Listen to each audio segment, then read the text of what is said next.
when you're going into the woods, it's a good idea to carry certain tools and materials to help make your life in the woods easier. But if you're serious about survival, it's good to have the knowledge and ability to create those tools and materials should the need arise. One of those materials is cordage.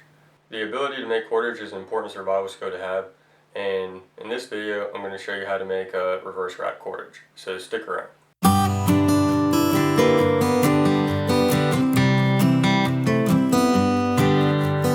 Hey y'all, welcome to Bushcraft Wednesday. I'm Greg Madden from Self-Reliance Publishing, and in this video I'm going to be showing you a technique for making a reverse wrap cordage. There's a couple different ways that you can do it. This way is going to be doing it by hand. We're going to be holding the fibers in your left hand or non-dominant hand and twisting them with your right hand. This is a slower method than thigh rolling, but it can produce some really nice cordage. And if you get good at it and comfortable with it, you could produce cordage when you're on the move, when you're walking. So that's going to be the technique that I show you today. So there's a number of different materials that you can use to make this cordage.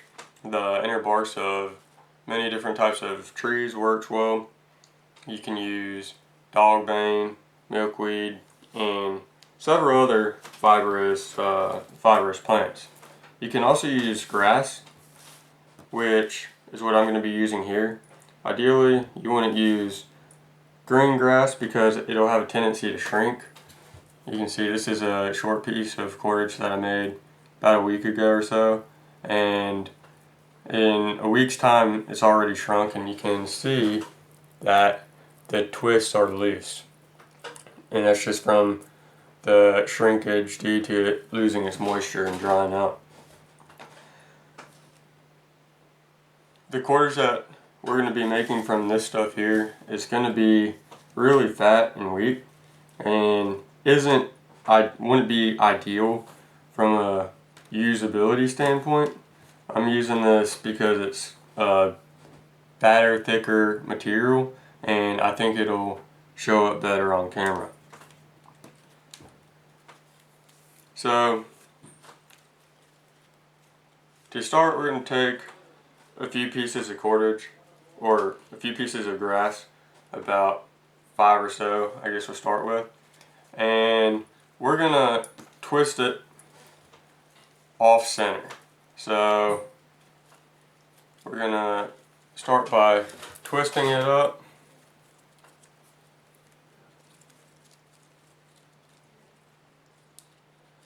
bend it over, and it'll have a tendency to wrap back on itself. And that is the start of our cordage here. And I started it off center so that one of our working ends would be shorter than the other.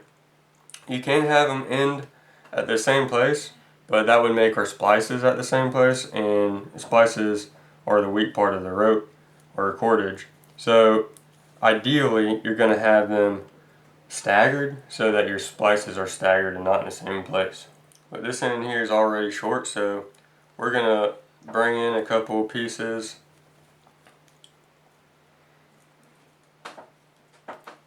of grass to begin our first splice, and we're going to hold the twisted portion in our non-dominant hand with the two ends, one on top and one off the bottom, and you're going to twist the top portion and then flip it back, and then you're going to start twisting what is now on top. You're twisting away from your body,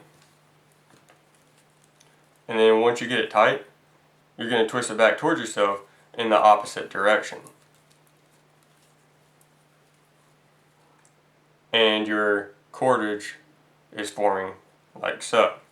Something to keep in mind is that you don't necessarily have to add all of your material into the splice all at one time. So say as you know you're approaching the end of the fibers that you have, you don't necessarily have to come back with 5 more pieces of grass all at one time. Chances are your ends are going to be staggered anyways, so if one shorter than the other, as you're getting close to the end of one piece of fiber, grass in this case, you can add one new one into the mix.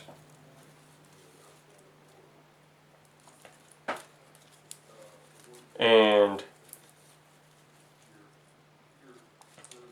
keep adding additional fibers as you start running out.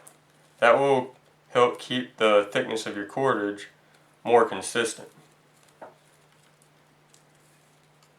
If you add more material all at one time, you're going to have parts of your cordage that are thicker, and then it's going to thin out, and it's just going to go back and forth from thick to thin, and that's not ideal. To finish it off, we're just going to tie a knot here at the end. What we're left with is a length of cordage with all these pieces of grass or fibers sticking out of it from where we made our splices. So we need to come back behind with a knife and trim all those up.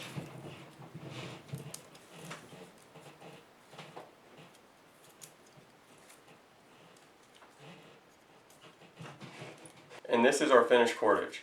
It's not that difficult to do. Once you learn, with a little practice, you become pretty proficient. The hardest part, in my opinion, is learning which fibers to work with, where to find them, and how to process them. That's the biggest key to cordage making. So I'd encourage you to experiment with different things, find out what you've got available in your area, and be familiar with it. The ability to make primitive cordage is an important skill to have, and I hope you found this video helpful. As always, I appreciate every like, every comment, and every subscribe. Thank you for watching, and we will see you next time.